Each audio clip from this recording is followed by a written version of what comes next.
Watch Dogs Legion is a joke, and the clown telling the joke is Ubisoft, and they've been telling a lot of other jokes for a number of years now too, such as the hilarious Assassin's Creed Origins, or the other hilarious Assassin's Creed Odyssey, or the recent hysterical Assassin's Creed Valhalla.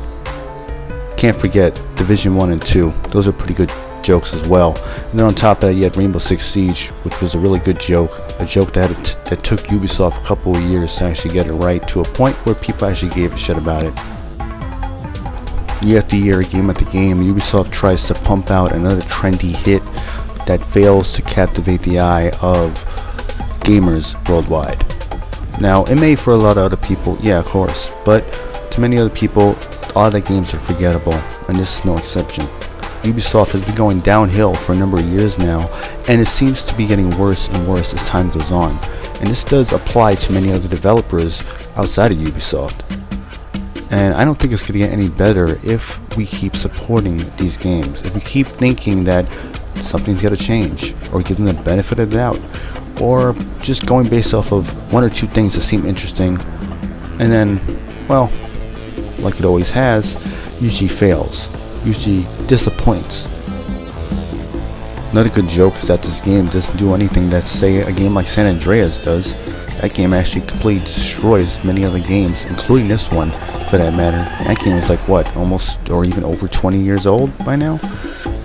Kinda crazy, kinda sad, but overall it really is just sad how far a lot of games have fallen as far as like being innovative and just really immersing people, especially when you have an open world where you can actually do that, and it has been done before, but for whatever reason they're not doing it anymore.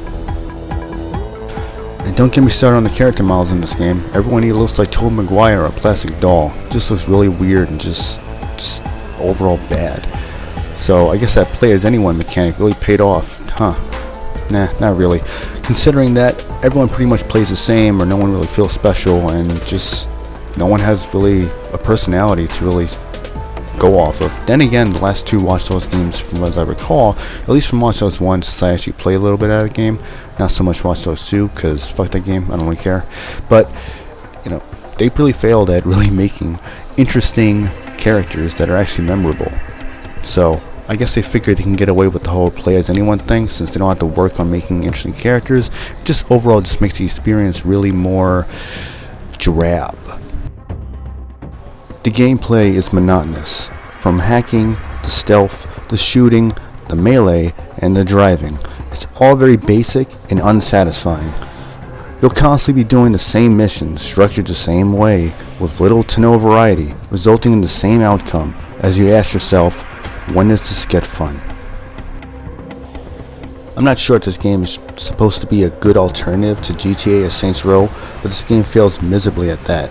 Just like Ubisoft and Assassin's Creed, how they failed miserably at being a good alternative to The Witcher, or how that recent game, what was it called, Immortals Phoenix Rising, is a shitty alternative to Zelda Breath of the Wild. I'm sure a lot of people forgot about that game because, you know, it's Ubisoft after all. But after 3 games, Ubisoft still can't make an open world hacking game fun? Playing as glorified NPCs with terrible dialogue and terrible voice acting obviously didn't work out for them. So I'm sure they'll probably stop making another Watch Dogs game for a little while, until they have to wait for another game like GTA or Saints Row to put out a good quality product for them to try to copy that and fuse that in.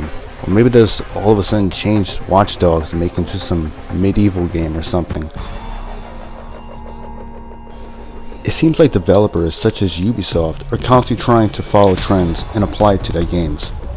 Just like it's trendy to virtue signal to race-baiting terrorist groups on social media.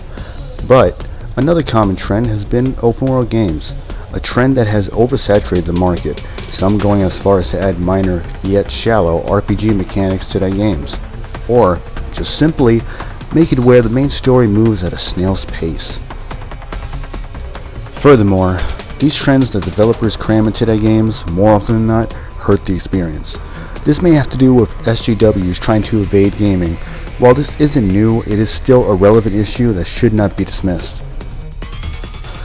These miserable, always offended, cancel culture weirdos are partly to blame for the steady decline in gaming, mainly Western games. After all, some of these people are game developers, but just look at the decline in comics, movies, and TV. These people are just a vocal minority, and the silent majority needs to speak up. Ubisoft and the rest of the circus act of developers will continue to tell the same tired jokes for years and years to come, unless we, the audience, stop applauding and get up and leave. These jokers need new material. They won't know that unless we make it very clear. Stop pumping out soulless, trendy, cash grab products and go back to making good, fun, innovative, quality games for the gamers. It's not wrong for us, the consumers, the people that keep these companies alive, to want better, to want real innovation, to want good gameplay, characters, and storytelling. We shouldn't have to settle for woke far-left social commentary with mediocre gameplay, cut content, and abysmal storytelling. It's not wrong to expect better from companies that make games with a budget of $1 million or more. If all this is wrong for us, the consumers, to expect better from these companies, then I guess we are living in a clown world.